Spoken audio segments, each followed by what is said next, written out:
Today, we have all gathered here to not only create awareness on the ongoing Amhara genocide, but to demand it stops.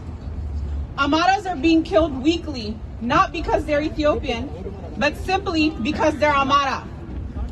As some of you may know, I have been publicly and proudly advocating for our people because I've noticed nobody has called this genocide out in our communities.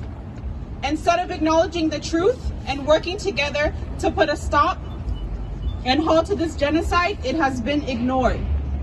I can't and we can't continue to allow the Ethiopian government, the US government, Western and international media, and the Ethiopian community to disregard it any longer. I'm tired of people who are so pro-Ethiopian and human rights and act as though the Amhara genocide is not of their concern. I am tired of the silent elitist Amharas who live comfortably here and have the privilege to ignore their own people dying.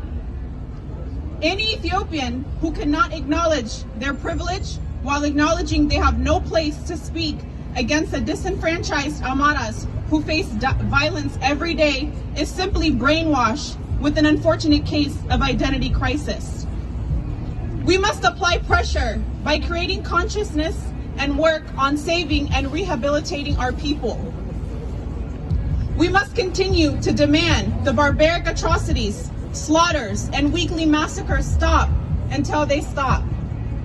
We must remind ourselves that this could be us. Imagine living in Oromia, Matakal, Walaga, Benishangul, Ataya, and Makaydra, where innocent people are killed every day, specifically because they're Amhara. We are fortunate enough to live in a place where human life is valued, and we too should scream the same for our people with no shame. Let me remind you all that the attempts to exterminate the Amhara ethnic group did not start today, and every single one of us is lucky to be here. The Amhara genocide did not start a few weeks ago, or even a few months ago, not even a few years ago. It started with the fascist invasion in 1935 under Benito Mussolini, calling for the exterminations of Amharas because they saw Amharas as their greatest obstacle for colonizing Ethiopia. It also continued in Walqait and Raya in the 80s. After the 1991 government change and TPLF came into power, the indigenous Amhara people became a scapegoat for problems the country faced, like how the Jews were executed in Germany after Hitler came to power. Though this was followed by mass killings, displacement, imprisonment, and torture of Amharas.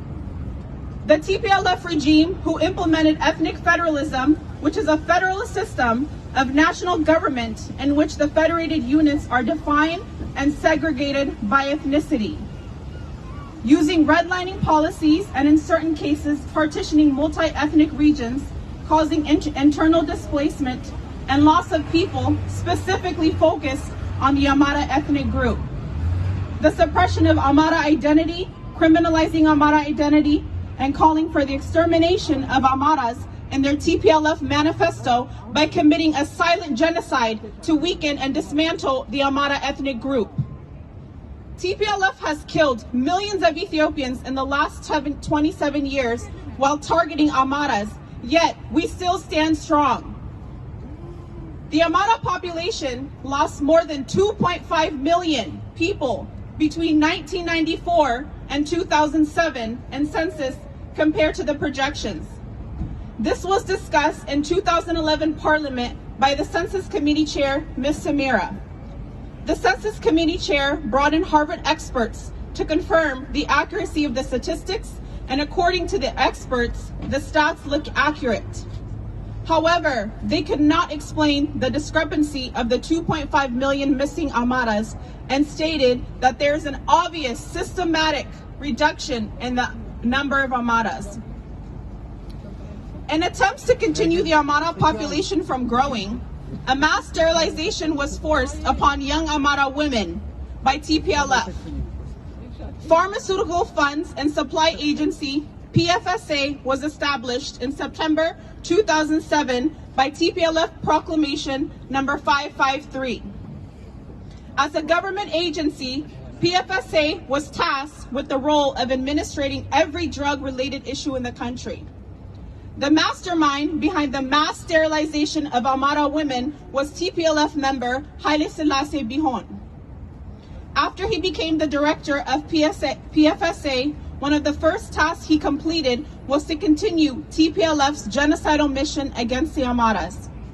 Mr. Bihon deliberately sent short-acting contraceptives, Depo-Provera pills, to the Bahardar's PFSA branch office with an order to the Amhara Regional Health Bureau to immediately distribute to the Amhara region as if it were free birth control, but instead it stopped women from conceiving babies.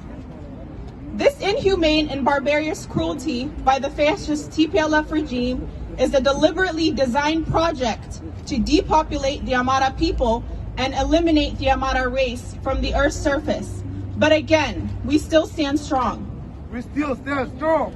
We still stand strong. We still stand strong. Ethnic federalism is the root cause of what we were seeing happening today. Again, the genocide did not just start, but instead has resurfaced. It has now transformed into a full-scale humanitarian crisis, especially in the past 3 years, and notably after the assassination of Hachalu Hundessa, rest in peace. This spiked and furthered extremism in Ethiopia. We have seen an alarming increase of Amharas being ethnically targeted. Hundreds of thousands have been displaced, tens of thousands have been beheaded, stabbed, slaughtered, shot, and killed while unarmed, leaving many children without parents. Amharas are consistently massacred in the most barbaric way possible. Pregnant mothers killed and their fetuses removed. Babies killed who don't even know their mother or what Ethiopia or Amhara identity is. Innocent people, children, poor farmers continue to face an ongoing genocide specifically because they're Amhara.